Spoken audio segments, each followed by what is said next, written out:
Friends, एक चीज मैं आपको क्लियरली बताना चाहता हूं, जितने भी बड़े बड़े स्पीकर्स को आप ग्लोबल स्टेजेस पे देखते हैं या आप उनको देखते हैं कि बहुत वेल प्रिपेयर्ड है, कितने अच्छे तरीके से अपनी पूरी बॉडी लैंग्वेज यूज कर रहे हैं, कितने अच्छे तरीके से अपनी स्क्रिप्ट को यूज कर रहे हैं या नॉन स्क्रिप्टेड इम्प्रॉम्प्टू स्पीकिंग कर रहे हैं, वो असल में कुछ करते हैं। आज मैं उन्हीं सीक्रेट्स को रिवील करने वाला हूं, लेकिन एक बहुत इंपॉर्टेंट बात, नर्वसनेस को एक्सेप्ट कर लीजिए, क्योंकि हमारे ब्रेन का पार्ट है ये, आप इसको अलग नहीं कर सकते। बहुत सारे लोग ये सवाल माइंड में रखते हैं, पूछते हैं मेरे से सेशंस में भी कि नर्वसनेस को कैसे भगाया जाए।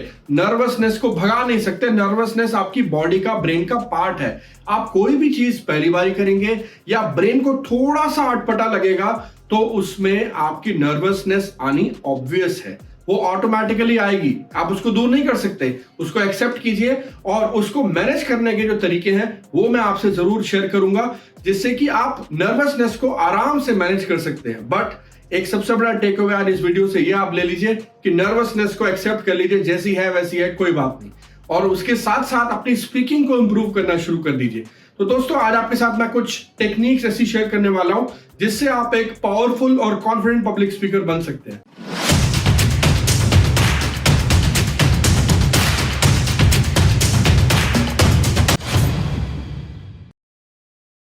मेरा सबसे पहला टेक्निक आपके लिए है कि प्रिपेयर द आउटलाइन। फ्रेंड्स, आपने अपने घर में पूरा स्ट्रक्चर देखा होगा, आपने किसी मकान को बनते हुए देखा होगा, आपने किसी भी बिल्डिंग को बनते देखा होगा। आर्किटेक्ट सबसे पहले क्या करता है? उसका आउटलाइन क्रिएट करता है। प्रिपेयर आउटलाइन, आउटलाइन बनाइए। सबसे पहले आउटलाइन बनाइए कि आपको कौन से कीवर्ड यूज करने हैं, कौन सा लाइन यूज करना है। एक्सप्लेनेशन खुद कर सकते हैं, लेकिन आउटलाइन क्लियरली डिफाइन कर दीजिए। ये आउटलाइन डिफाइन करने से मालूम है क्या होगा?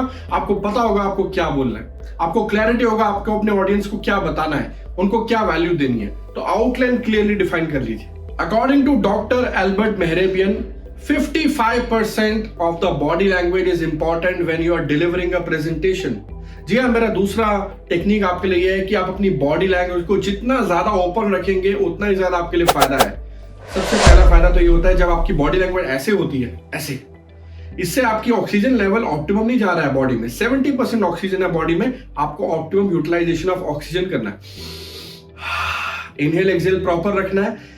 जितना ज्यादा ब्रेन को ऑक्सीजन मिलेगा, ब्रेन उतना कॉन्फिडेंट रहेगा, ब्रेन उतना एक्टिव रहेगा और आपको नर्वसनेस कम से कम होगी। मैं बीच बीच में बताता रहूंगा नर्वसनेस कैसे मैनेज करना है। बॉडी लैंग्वेज जितना ज्यादा आप यूज करेंगे ओपनली, ये ओपन बॉडी लैंग्वेज है, इसे ओपनली यूज करना है। जितना ओपन रखेंगे उतना आपके लिए फायदा है, आपकी प्रेजेंटेशन उतनी ज्यादा इफेक्टिव होगी, आप उतने ही ज्यादा पावरफुल स्पीकर नजर आएंगे। और सबसे खास बात यह होगी कि लोग आपकी कॉन्फिडेंस देखेंगे और एब्जॉर्ब करेंगे, कंटेजियस रहेगा कॉन्फिडेंस। बाप रे, बहुत सांस चढ़ गया। जी हाँ, तीसरा है ब्रीथ कंट्रोल। ये टेक्निक बहुत इंपॉर्टेंट है, ये प्रोफेशनल स्पीकर्स को भी बहुत इंपॉर्टेंट होती है। असल में क्या होता है, जब हम स्टेज पर जाते हैं, हम बोलना शुरू करते हैं, तो कुछ लोगों की आदत होती है वो बहुत फास्ट बोल देते हैं यार, इतना फास्ट बोलते हैं कि उनको सांस चढ़ जाता है। वो ब्रीथ को रिन्यू नहीं कर पाते, यानी कि ब्रीथ को कंट्रोल नहीं कर पाते, जिसकी वजह से वो बॉडी में डिस्कंफर्ट क्रिएट करते हैं। ये बिल्कुल नहीं करना है। ब्रीथ को कंट्रोल करने के लिए सबसे पहला तरीका ये होता है आपकी rate of speech. Rate of speech क्या है? बहुत फास्ट नहीं करनी, बहुत स्लो नहीं करनी, बिल्कुल मॉडरेट करनी है। दूसरा तरीका ये होता है, आप जितना ज्यादा बोल रहे हैं, बोलते हुए ब्रीथ रिन्यू करते रहिए, सांस को लेते रहिए, बोलते रहिए, सांस लेते रहिए, सांस लेते रहिए, बोलते रहिए। ये ब्रीथ रिन्यूअल होना बहुत जरूरी है, इससे आपका ब्रीथ कंट्रोल होगा और आपकी बॉडी का फ्लो बना रहेगा। और फिर जैसे ही आप फ्लो में आ जाएंगे, उसके बाद कोई दिक्कत नहीं होगी। दोस्तों, जितने भी best public speakers, confident public speakers, powerful presenters को आप स्टेज पर देखेंगे, चाहे वो बैरक ओबामा है, लेट स्टीव जॉब्स हैं, कार्माइन गोलो हैं, नरेंद्र मोदी हैं, जितने भी लोगों को आप स्पीकिंग करते हुए देखेंगे दोस्तों, ये लोग बेस्ट प्रेपरेटर्स हैं। इनकी प्रेपरेशन हमेशा बेस्ट होती है, वर्ल्ड क्लास होती है। मालूम है क्यों? क्योंकि ये अपनी ऑडियंस को समझ करके अपनी स्पीच डिलीवर करते हैं। इनकी प्रेपरेशन नेक्स्ट लेवल पे होती है। इन्हें मालूम होता है कि मुझे नेक्स्ट लाइन कौन सी बोलनी है, इन्हें मालूम होता है मुझे ह्यूमर कब क्रैक करना है, इन्हें यह भी मालूम होता है कि मुझे अपने स्टेज पर कितना टाइम देना है, उस टाइम की लिमिट में कैसे अपनी स्पीच को खत्म करना है। बेस्ट प्रिपरेशन आपको ये सब चीजें में बहुत हेल्प करती है। और सबसे बड़ी बात, बेस्ट प्रिपरेशन आपको क्या देती है? कॉन्फिडेंस, आत्मविश्वास। क्योंकि जितने भी बेस्ट प्रिपरेशन आप करते हैं उतना ही ज्यादा कॉन्फिडेंस स्टेज पर आपको खुद भी फील होगा और लोगों को भी नजर आएगा। दोस्तों, पुराने जमाने में लोगों को एक समस्या होती थी। समस्या ये होती थी कि जब वो प्रिपरेशन करते थे तो उन्हें बोलता हुआ कोई देखे और वो बताए कि तुम कैसा बोल रहे थे। पर अब ऐसा नहीं है। अब हम सबके पास स्मार्टफोन्स हैं। सबसे अच्छा तरीका, अपनी टॉक को खुद रिकॉर्ड कर लीजिए। मैं जब भी अपनी टेड टॉक के लिए प्रिपरेशन करता हूं या किसी भी कीनोट के लिए प्रिपरेशन करता हूं, मैं एक बारी पूरा कंटेंट प्रिपेयर करने के बाद एक बार अपना पूरा का पूरा डिलीवरी रिकॉर्ड करता हूं। उसके बाद मैं मल्टीपल रिकॉर्डिंग करता हूं देखने के लिए मैं कौन सी चीज कैसे परफॉर्म कर रहा हूं। Record your talks. अपनी टॉक को रिकॉर्ड कीजिए। अपनी टॉक को रिकॉर्ड करने का फायदा यह है कि आपको अपना वॉइस थ्रू पता लगेगा, आपको अपने एक्सप्रेशंस पता लगेंगे, आपको अपना हैंड जेस्चर्स पता लगेगा, आपको यह पता लगेगा कि ऑडियंस आपकी बात को कैसे रिसीव कर रही है, आपकी एनर्जी लेवल क्या है, आपका एंथुसियाज्म कैसा है, बॉडी लैंग्वेज कैसा जा रहा है, कंटेंट का इफेक्टिवनेस कैसे आ रहा है। ये सारी चीजें जब आप रिकॉर्डिंग करेंगे आपको समझ में आ जाएगी। अब मैं आपको 3 छोटी छोटी कहानियां सुनाता हूं। सबसे पहली कहानी, मैं एक बार ITS कॉलेज मोहननगर गाजियाबाद में लेक्चर देने के लिए गया और मैंने किताब का रेफरेंस लिया, how to win friends and influence people. जब मैंने इस किताब का रेफरेंस लिया तो मेरा लेक्चर खत्म हो गया। उसके बाद एक स्टूडेंट मेरे पास आया कि सर क्या आप मुझे किताब गिफ्ट कर सकते हैं, क्योंकि मेरे पास इतने पैसे नहीं है कि मैं किताब खरीद सकूं। तो मेरे बैग में एक किताब पड़ी हुई थी, मैंने उसको गिफ्ट किया। वो बच्चा बहुत खुश हुआ और 2 साल के बाद उस बच्चे ने मुझे व्हाट्सएप पे मैसेज लिखा कि सर जो किताब आपने दी थी, मैंने ना सिर्फ वो किताब पढ़ ली है बल्कि मैंने उस किताब में लिखी हुई कई बातों को अप्लाई भी किया और मुझे बहुत मजा आ रहा है। I am really thankful to you. दोस्तों, चीजें बांटने से बढ़ती है, नॉलेज बांटने से बढ़ती है।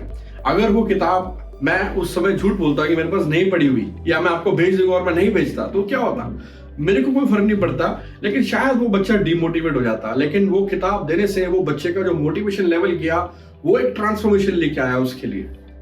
अब मैं आपको दूसरी कहानी सुनाता हूँ। एक बार मैं रोड क्रॉस कर रहा था और वहां पर मैंने एक बूढ़ी आंटी को देखा। बहुत देर से रोड के सामने खड़ी हुई थी, बहुत देर तक खड़ी रही। मैं उसको ध्यान से देख रहा था। पढ़ी लिखी थी और अच्छे घर से लग रही थी वो आंटी।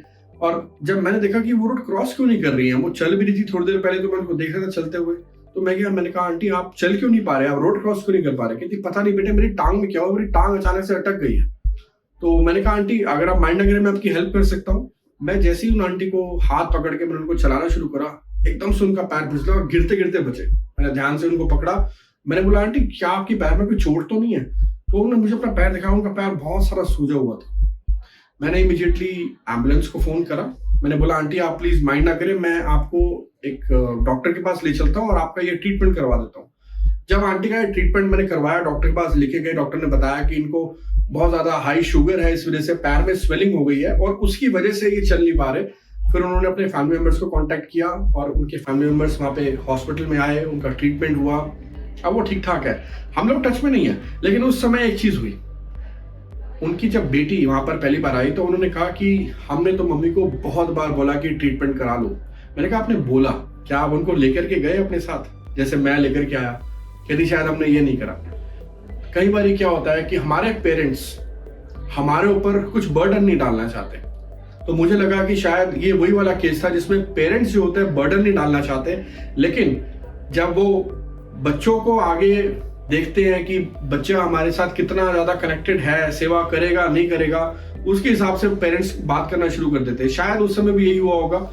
तो कई बार क्या होता है कि पेरेंट्स को आपकी केयर की जरूरत होती है, पेरेंट्स को भी आपकी देखभाल की जरूरत होती है। अपने पेरेंट्स का अच्छे से केयर करें, क्योंकि कभी कभी वो आपके ऊपर बर्डन नहीं डालना चाहते और वो अपने ऊपर सब कुछ बर्दाश्त कर लेते हैं, जबकि उनकी तबीयत ज्यादा खराब हो जाती है सब करके। तो उसका भी ध्यान रखना है।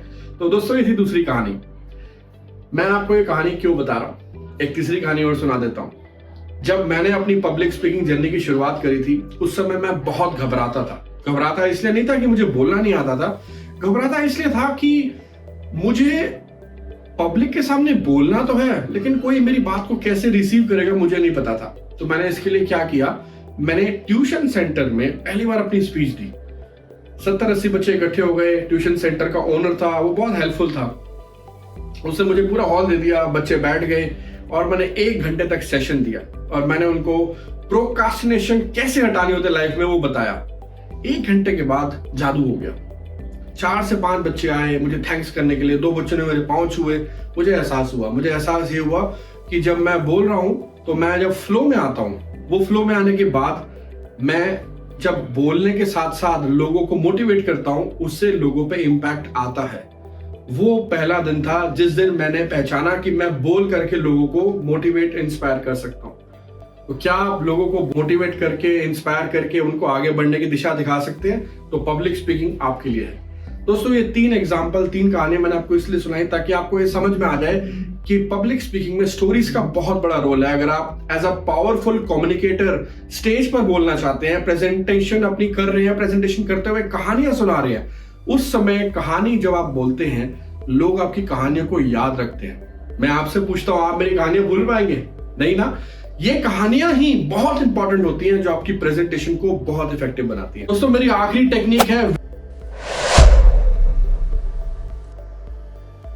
विजुअल एड्स का इस्तेमाल जरूर कीजिए। विजुअल जरूर दिखाइए। लोगों को बहुत ज्यादा तस्वीरों से कनेक्शन फील होता है क्योंकि हमारा दिमाग भी तस्वीरों में इंफॉर्मेशन को स्टोर करता है। सो फ्रेंड्स, आज की टेक्निक्स आपको बहुत हेल्प करने वाली है एक पावरफुल, इफेक्टिव पब्लिक स्पीकर बनने के लिए, और मैं आशा करता हूं कि आप इन टिप्स को फॉलो करेंगे, टेक्निक्स को फॉलो करेंगे। और अगर आपने इस चैनल को अभी तक सब्सक्राइब नहीं किया है, इस चैनल को सब्सक्राइब कर लीजिए। दोस्तों, आपसे जल्दी मिलता हूं अगले वीडियो में। तब तक के लिए don't go for speech, go for impact.